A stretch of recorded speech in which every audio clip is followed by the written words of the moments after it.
How to remove card from Lyft app. Hi guys, welcome to our channel. Let's begin. In this video, I will guide you on how you can remove card from Lyft app. For this, launch open the Lyft application on your device. If you don't have this application, you can head over to Play Store or App Store in order to download and install this. Once you have launched the application, make sure to sign into your account by entering your mobile number. Now, if you want to remove card from the Lyft account, tap on the three lines at the top left corner of your screen. Once you're here, you want to tap on the payment option. Now, all of your saved payment methods will be displayed over here.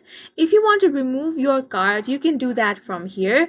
But before you remove your card, if you want to add another payment method, tap on the Add Payment Method option. Now, you can select credit or debit card, PayPal, or cash. If you want credit or debit card, tap on that option. Here, you want to enter your card number.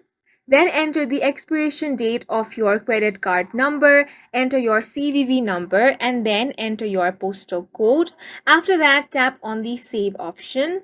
Once the payment method has been saved and you want to delete the previous payment method, all you have to do is tap on that credit or debit card that you wish to delete. After that, you want to tap on the Delete button. It is going to ask you for confirmation. Tap on the Delete button over there, and once you do that, the card will be successfully removed from the Lyft app. And that's it for this video. If you found it helpful, please make sure to hit the like button and subscribe for more videos like this.